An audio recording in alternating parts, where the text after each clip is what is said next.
Welcome to Disney D&D on D&D 1 to 10, a series where we help you make your favorite Disney characters into D&D adventures. I'm your host Alex. Let's get started. Today our Disney princess is Cinderella. Cinderella can be played in one of two ways. First, you could play her as a Archfey warlock with Pact of the Chain, again using Mark of the Handling human. However, for this build we were going to go a variant human, Fighter 1, 9 Cleric. Quick story recap. A rich man dies, leaving his only daughter to become a servant to her evil stepmother and stepsisters. She meets a prince in the forest who then throws her a ball in an attempt to get her to come. Her stepmother forces Cinderella to stay home, calling her a disgrace to the family. And once they are gone, a magic person helps dazzle her up with the condition that her magic will end at midnight. While running from the ball, she leaves behind a glass slipper, and the prince uses this to find her and marry her. Another key point is that she has mice and is a blessed character, which means that we can use Cleric with the fairy godmother being our deity. As stated previously, we are going the variant human race with Celestial as our language of choice, 1 in wisdom, 1 in constitution. Our skill will be religion, and we are going to take the heavy armor feat. For this build, we're going to open up with dueling fighter style, with insight and animal handling as our proficiency choices. Our background will be urchin, giving us sleight of hand, stealth, disguise kit, thieves tools, and city secrets, allowing us to take shortcuts and giving us double movement speed when traveling between two cities. For starting equipment, we are going with a longsword, chainmail, explorer's pack, shield with emblem, crossbow, 20 bolts, and our urchin background gives us a small knife, a map of a city we grew up in, a pet mouse, a token to remember our parents by, a set of small clothes, and a pouch containing 10 gold.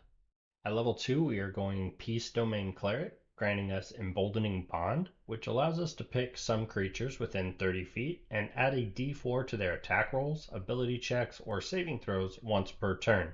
This effect lasts 10 minutes. We also get proficiency in performance and guidance, mending, and word of radiance cantrips. Last but not least, we get bless, healing word, heroism, sanctuary, and shield of faith, which are all strong spells. At level 3, we get protection from good and evil and channel divinity. And at level 4, we get aid, spiritual weapon, and warding bond. At level 5, or 4th level in Peace Domain Cleric, we are going to take a feat called Fey Touched Wisdom, which we are going to use to take Compelled Duel, allowing us to essentially protect our allies. The theme of this build is really going for that protector build, and this really helps us do that. For cantrips, we're going Spare the Dying, and for a first level spell, we are going to take Prayer of Healing. At level 6, we get Destroy Undead and Beacon of Hope, Sending, and Spirit Guardians for new spells. At level 7, we get a huge ability called Protective Bond.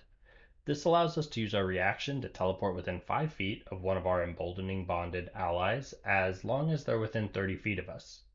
And we take all the damage they would take instead. Understand your positioning as the tank, as you might accidentally leave another ally vulnerable by doing this, since it is your reaction to use. We also get Mass Healing Word, which allows us to heal up to 6 creatures within 60 feet.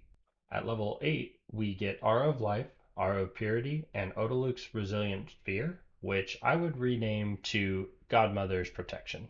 Level 9 is the peak of this build, allowing us the Observant feat, Potent Spellcasting, and Freedom of Movement and Guardian of Faith. Potent Spellcasting allows us to add our Wisdom modifier to all priest cantrips. Finally, level 10, we get Dawn, Greater Restoration, Holy Weapon, and Rary's Telepathic Bond, and we drop Guardian of Faith. We hope you enjoyed the build, and the link to the D&D Beyond will be in the description below. Feel free to comment about what you did, and hopefully this build helps you bless your allies with your presence. See you next time on Disney D&D.